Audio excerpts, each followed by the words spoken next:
प्रणाम साथियों, मैं सोनाली रावत आप सभी का आपके अपने YouTube चैनल हिंदू शक्ति में हार्दिक स्वागत और अभिनंदन करती हूँ। आज की इस वीडियो में मैं बताने जा रही हूँ मुग़ल बादशाह अकबर के बारे में। शहंशाह अकबर महान था या शैतान, इस बारे में मैं बात करने जा रही हूँ। तो शुरू करते हैं आज का वीडियो।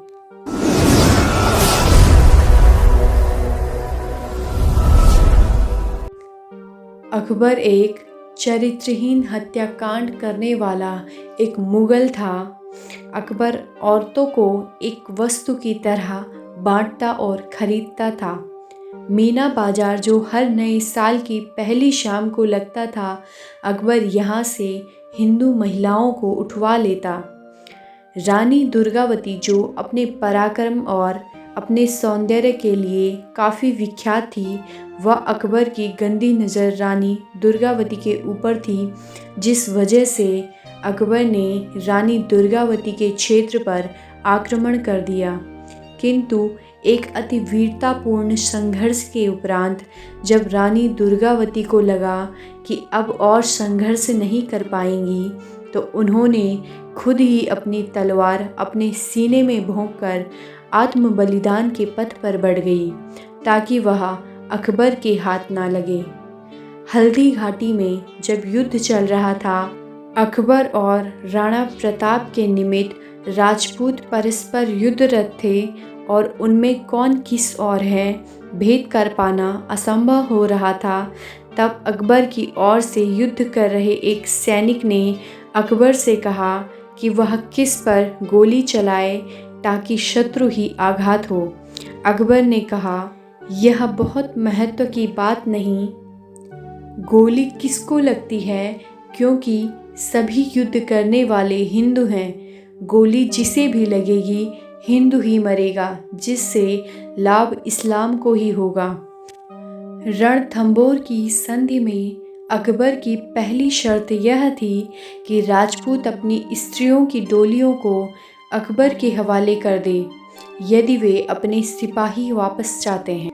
बैरम खान जो अकबर के पिता के समान और संरक्षक था, उसकी हत्या करके इसने उसकी पत्नी अर्थात अपनी माता के तुल्य स्त्री से शादी की। 6 नवंबर 1556 को 14 साल की उम्र में ही अकबर पानीपत की लड़ाई में भाग ले रहा था। हिंदू राजा हेमचंद्र की सेना मुग़ल सेना को खदेड़ रही थी कि अचानक हेमचंद्र को आँख में तीर लगा और वह बेहोश हो गया। उसे मरा सोचकर उसकी सेना में भगदड़ मच गई। तब राजा हेमचंद्र को बेहोशी की हालत में अकबर के सामने लाया गया और अकबर ने हिंदू राजा हेमचंद्र का सिर काट लिया और तब अकबर को गाजी के खिताब से नवाजा गया। गाजी की पदवी इस्लाम में उसे ही मिलती है जो हिंदू को मारे। अकबर ने हेमचंद्र के सिर को काबुल भिजवा दिया और उसके धड़ को दिल्ली के दरवाजे पर लटका दिया। राजा हेमचंद्र के बूढ़े पिता को भी अकबर ने मरवा दिया और वहाँ की हिंदू औरतों के साथ बदसलूकी की। यही कारण था कि इन मुस्लिम सुल्तानों के काल में हिंदू स्त्रियों के जौहर की आग में जलने की हजारों घटनाएं हुईं। चित्तौड़ पर कब्जा करने के बाद अकबर ने 30,000 नागरिकों का कत्ल करवाया। वे सब हिंदू थे। अकबर फांसी देना, सिर कटवाना, शरीर के अंग कटवाना, यही सब करता था। 2 सितंबर 1573 के दिन अहमदाबाद में उसने 2000 हिंदू नागरिकों के सर कटवाकर सिरों की मीनार बनवाई।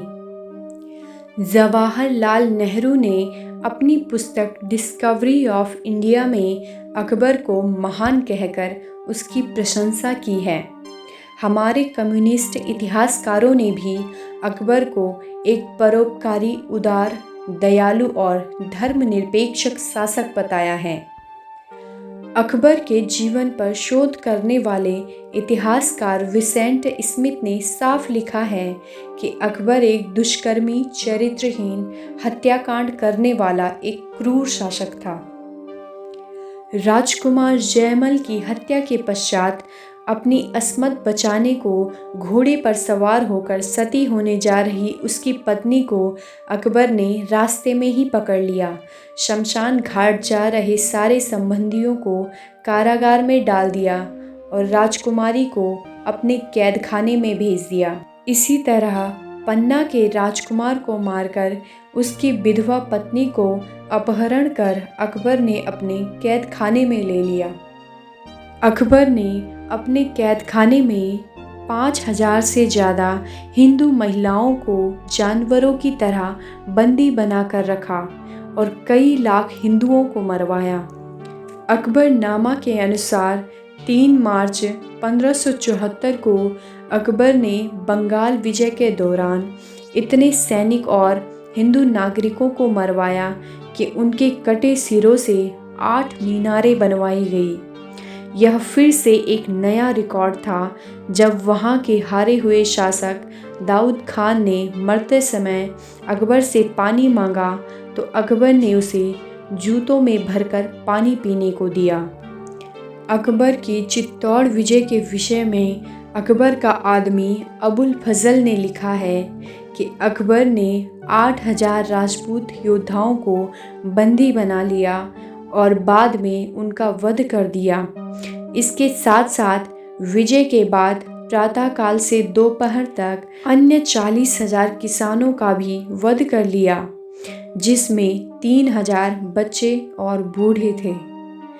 ऐसे मुगल अकबर को महान बताने वाले लोग हिंदू नहीं हो सकते। अतः आप लोगों को यह जानकारी पसंद आई हो तो इस विषय में कमेंट करके ज़रूर बताएं और इस वीडियो को लाइक और शेयर ज़रूर करें। सब्सक्राइब करें हिंदू शक्ति को और बेल आइकन बटन दबाएं। धन्यवाद। जय हिंद, जय भारत, जय उत्तराखंड।